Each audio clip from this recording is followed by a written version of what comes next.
Oke, assalamualaikum anak-anak, selamat pagi. Hari ini kita akan mempelajari materi baru, yaitu garis dan sudut. Nah, apa sih manfaat kehidupan sehari-hari itu garis dan sudut? Nah, pertama, garis dan sudut itu digunakan dalam penerapan penggunaan alat namanya backstaff, biasanya untuk menentukan posisi bintang, seperti itu.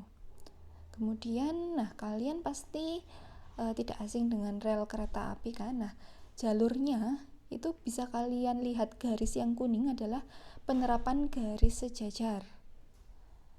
Lalu kalau kita lihat ada garis yang bersilangan, di situ garis merah dan garis kuning itu namanya garis yang saling berpotongan. Nah, nanti lebih lanjut akan kita pelajari hari ini.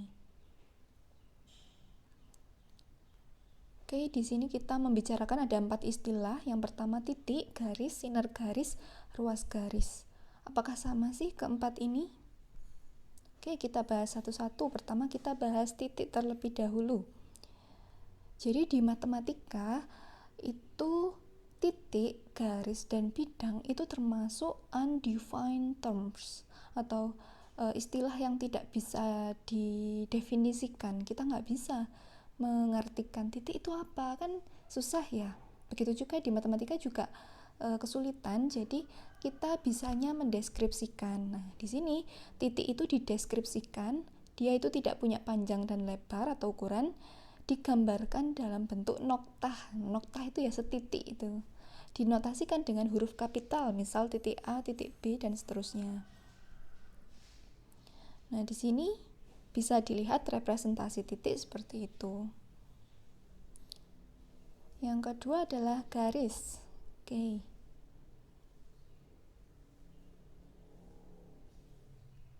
Nah, kalian amati di sini garis itu ada 2 anak panah ya, yang ke kanan sama yang ke kiri.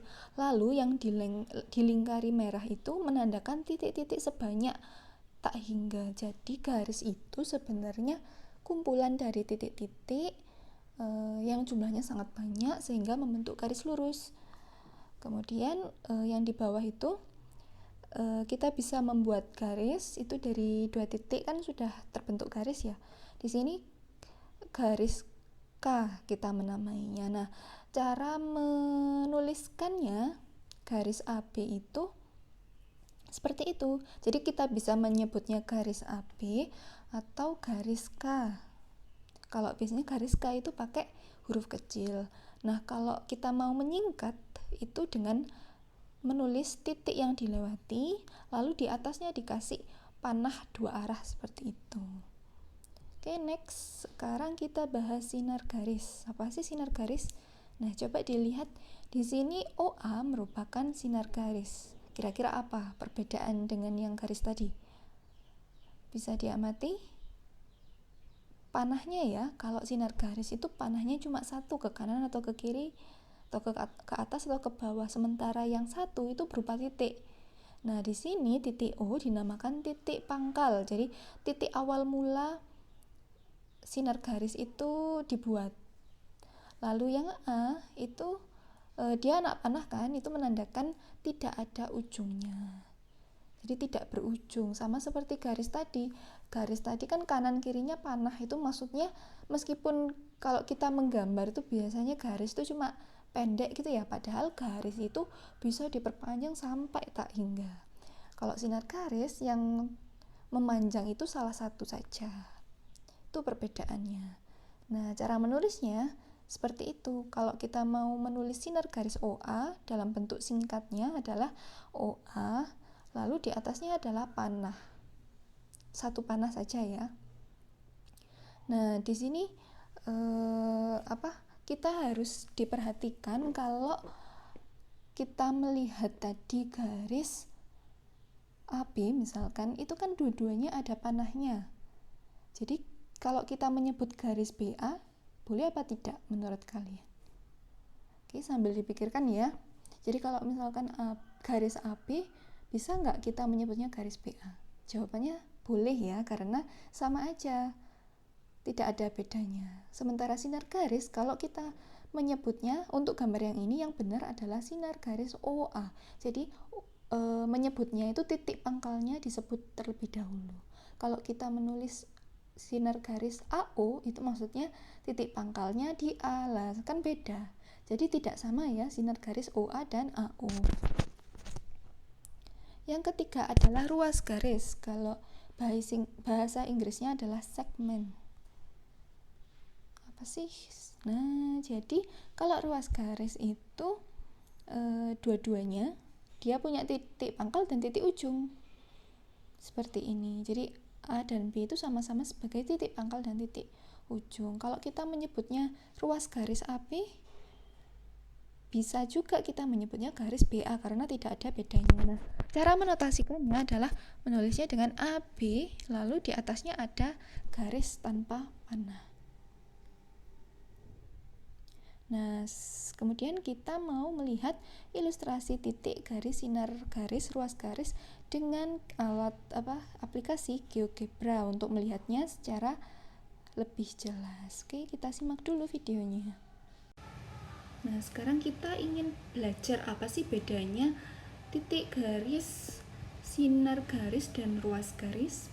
Nah, yang pertama, titik itu ya berarti kalau di matematika itu tidak bisa didefinisikan, jadi nggak ada artinya. Istilahnya itu undefined terms, jadi hanya bisa dideskripsikan. Nah, begitu juga titik, garis, dan bidang itu seperti itu, nggak bisa didefinisikan. Jadi kita hanya bisa mendeskripsikan. Lah, titik itu apa? Titik itu kalau direpresentasikan bentuknya itu seperti noktah. Noktah itu ya titik gitu ya, noktah. Lalu dia biasanya dinamai dengan huruf kapital. Nah, jadi deskripsi dari titik itu seperti itu. Apakah dia punya panjang dan lebar? Tidak. Jadi titik itu tidak punya panjang dan lebar. Nah, itu yang titik ya. Sekarang kita mau membicarakan dengan garis. Nah, garis kalau bahasa Inggrisnya kan line. Coba kita buat garis yang melalui titik A dan B seperti ini. Nah, jadi kalau di PowerPoint tadi digambarkan kalau garis itu ada dua panah di kanan kirinya. Itu menandakan apa? Panah itu maksudnya garis itu tidak punya titik ujung dan titik pangkal. Jadi dia menuju tak hingga terus, nggak ada titik hentinya, seperti itu. Itu direpresentasikan dengan dua garis panah kanan kiri. Nah, sekarang kalau sinar garis itu gimana? Nah, kalau sinar garis itu seperti ini ya. Bahasa Inggrisnya adalah ray. Nah, seperti ini. Jadi bisa dilihat ya. Kalau tadi Ibu membuat garis kalau melalui titik AB itu kan di kirinya A itu masih ada garis. Sementara kalau kita ray atau sinar garis, kita klik dua titik A dan B, dia mengarahnya hanya ke kanan. Nah, yang A ini dinamakan titik pangkal. Jadi kalau di PowerPoint tadi bisa kalian lihat tadi gambarnya, kalau sinar garis AB itu yang ada panahnya adalah yang di sebelah kanan B, itu yang menandakan yang menuju tak hingga, yang tidak ada ujungnya itu di kanannya B, seperti itu. Sementara A itu nggak ada. Itu perbedaannya. Sekarang kalau segmen atau ruas garis, nah seperti ini. Jadi kalau ruas garis itu di kanannya titik atau kirinya titik itu tidak ada lagi. Jadi A sama B itu sama-sama titik pangkal dan sama-sama titik ujung. Seperti itu. Nah, kalau kita kembali lagi ke sinar garis, karena sinar garis AB, kalau kita balik nyebutnya sinar garis BA boleh apa enggak? Tidak boleh. Kenapa? Karena yang disebut di awal itu menandakan titik pangkal. Jadi kalau gambarnya seperti ini, titik pangkalnya adalah A, maka kita menyebutnya adalah sinar garis AB. Nah, tidak sama dengan sinar garis BA. Kalau sinar garis BA itu kita balik seperti ini. Kalau sinar garis BA, nah seperti ini, B adalah titik pangkal, seperti itu ya. Sekarang kalau kita ngomongin garis kan seperti ini, tidak ada titik pangkal dan tidak ada titik ujung. Kalau kita bilang garis AB dengan garis BA sama apa enggak? Kira-kira gimana? Sama ya, karena tidak ada bedanya AB. Sekarang kalau segmen atau ruas garis, sama juga, kita boleh menyebutnya ruas garis AB dan ruas garis BA itu sama. Jadi yang perkecualian hanya untuk yang sinar. Kemudian kita membahas kedudukan titik terhadap garis. Di sini ada gambar, silakan diamati, yaitu ada garis G ya. Dan di situ ada 4 titik, yaitu A, B, C, D. Nah, bagaimanakah posisi titik-titik di atas terhadap garis G? Apakah titik-titik tersebut dilalui garis? Jadi kira-kira titik mana saja yang yang dilalui garis? Oke, silahkan diamati lalu dipikirkan. Nah, jadi apa yang dapat kamu simpulkan mengenai kedudukan titik terhadap garis? Jadi tadi titik mana saja yang dilalui garis G? Tadi titik yang dilalui adalah titik B dan C. Jadi titik tersebut adalah terletak pada garis. Sementara yang di luar garis tadi ada titik A dan D. Seperti ini. Jadi secara garis besar, kedudukan titik terhadap garis itu dibagi menjadi 2, yaitu titik pada garis dan titik di luar garis. Oke. Next, kita bahas tentang hubungan titik dan bidang atau kedudukan titik terhadap bidang itu bagaimana sih? Nah, di sini bisa dilihat, Ibu punya 2 gambar, silahkan diamati. Untuk gambar yang sebelah kiri, di situ ada bidang alfa, lalu ada titik C di situ. Dan di sini yang di bawah ada bidang beta dan titik D di situ. Kira-kira apa perbedaannya dan bagaimana kedudukan titik tersebut pada bidang? Oke, sekarang kita bahas yang pertama dulu ya, titik C terletak pada bidang alfa, sementara titik D terletak di luar bidang beta. Jadi beda ya. Kalau tadi garis di dalam dan di luar garis, di sini juga gitu. Kalau bidang ada yang terletak pada bidang dan di luar bidang. Nah, sekarang kita simak dulu ilustrasi kedudukan titik terhadap bidang dengan GeoGebra agar bisa membayangkan, agar bisa tahu maksudnya itu seperti apa. Oke, kita simak dulu videonya. Oke, kita mau melihat ilustrasi kedudukan titik terhadap bidang. Yang pertama, titik A. Bisa dilihat ya, posisinya adalah seperti ini. Ini adalah gambar atau video ilustrasi dari titik yang terletak pada bidang. Jadi dia berada di bidang ya. Nah, sekarang kalau misalkan kita geser A-nya, seperti ini. Nah, kalau seperti ini adalah ilustrasi dari titik di luar bidang. Oke, bisa dipahami ya perbedaannya. Selanjutnya kita akan membahas tentang kedudukan 2 garis. Nah, bisa dilihat gambarnya ya. Di situ ada bidang alfa dan garis E dan garis F. Nah, seperti itu. Garis E dan F merupakan 2 garis yang sejajar. Kira-kira kenapa kok dikatakan 2 garis yang sejajar? Kira-kira garis E dan F berpotongan memiliki titik temu nggak? Oke, itu nanti akan kita bahas ketika zoom ya. Jadi silahkan kalian pikirkan terlebih dahulu kenapa kok garis E dan F seperti itu dikatakan 2 garis yang sejajar.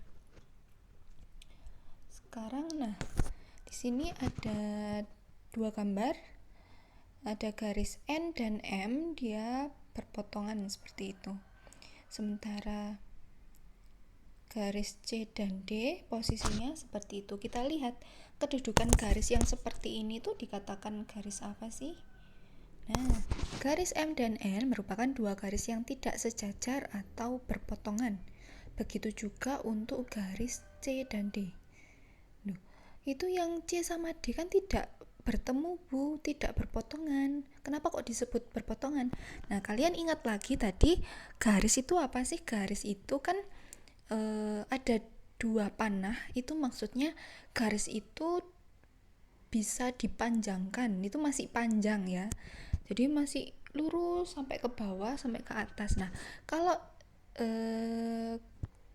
garis C itu dipanjangkan dan garis D dipanjangkan, itu nanti pasti ketemu titik potongnya. Jadi kalau posisinya seperti itu seolah-olah dia tidak berpotongan, tapi ketika dipanjangkan, kita gambar secara lebih panjang garisnya, maka akan ketemu. Jadi yang seperti itu juga dikatakan dua garis yang saling berpotongan.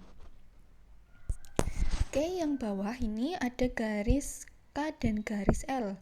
Garis L itu yang biru ya, garis K itu yang merah. Seperti itu posisinya. Nah, dua garis yang seperti itu namanya dua garis yang saling berhimpitan. Kira-kira apa berhimpit itu? Berhimpit itu ya saling tumpang menumpang. Jadi seolah-olah hanya satu garis, padahal di situ ada dua garis.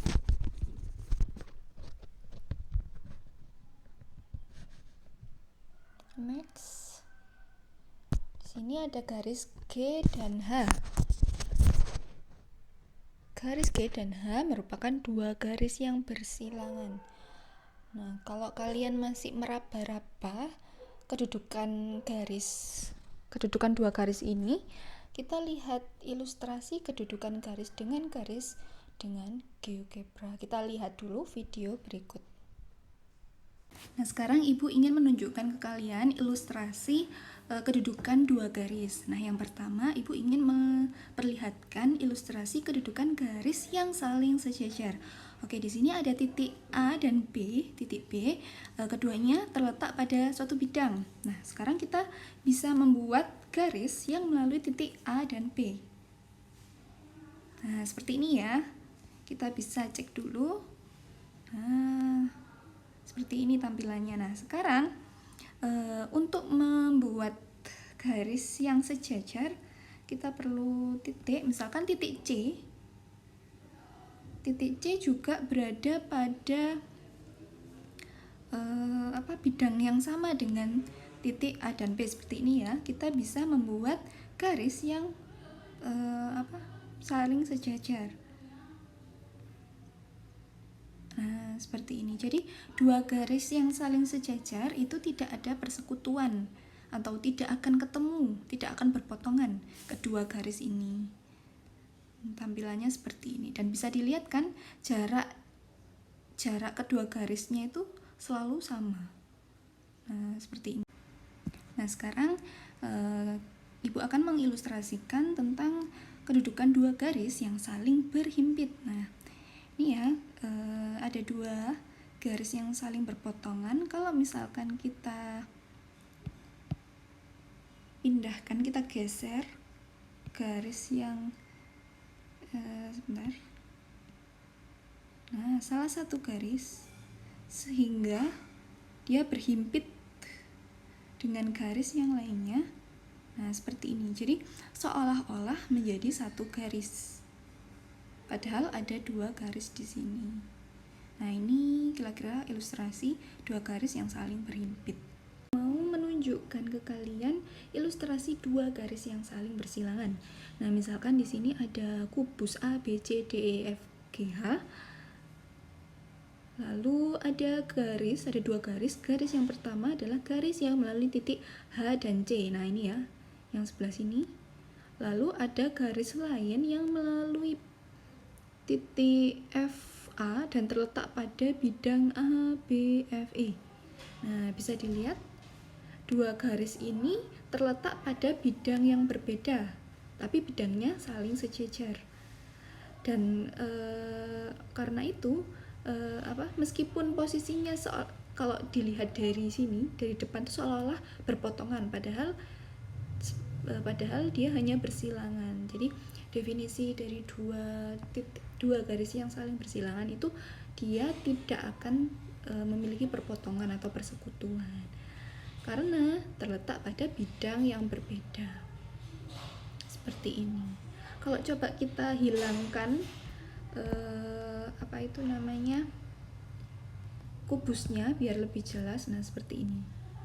Jadi fokus ke garisnya aja ya. Jadi kira-kira dua garis yang saling bersilangan seperti ini. Ini kan kalau diperpanjang masing-masing tidak akan memotong satu sama lain. Oke, sekarang kita membahas kedudukan dua bidang. Nah, kita lihat dulu di sini ada bidang alfa dan bidang beta. Posisinya seperti itu. Dinamakan kedudukannya bagaimana? Untuk yang gambar di tengah, di situ juga ada bidang alfa dan beta. Posisinya seperti itu. Kemudian yang gambar ketiga ada alfa, beta. Seolah-olah hanya satu bidang. Padahal di situ ada dua bidang ya. Jadi ada dua bidang alfa sama beta. Sama seperti garis, kedudukan dua garis tadi bisa kita lihat gambar yang paling kiri. Kira-kira kalau kita kaitkan dengan garis tadi, kedudukan dua garis tadi sama kayak dua garis yang saling apa di sini? Sama kayak dua garis yang saling sejajar. Kita lihat ya. Nah, jadi yang paling kiri adalah dua bidang saling sejajar. Sementara yang tengah adalah dua bidang saling berpotongan.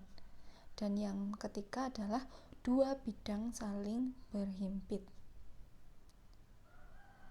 Ya, kita lihat dulu videonya untuk lebih memahami lagi.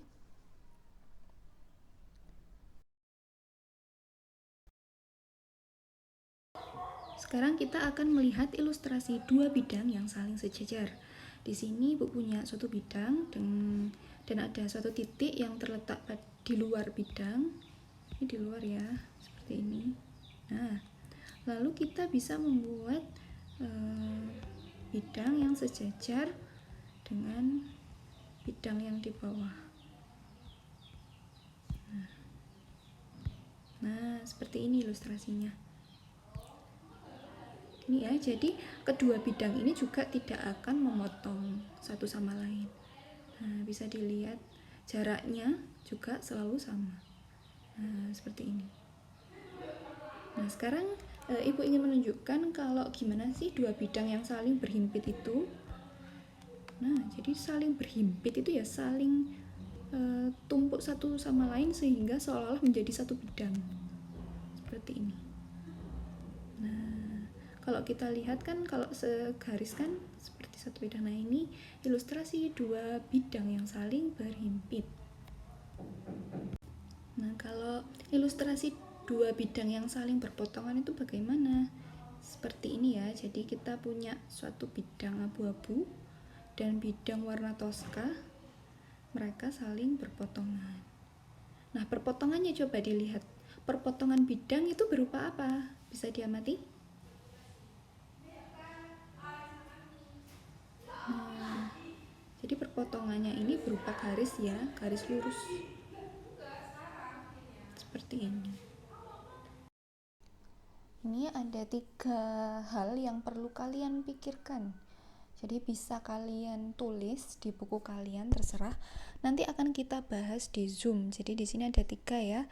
Ini boleh kalian screenshot, boleh kalian foto atau tidak, terserah.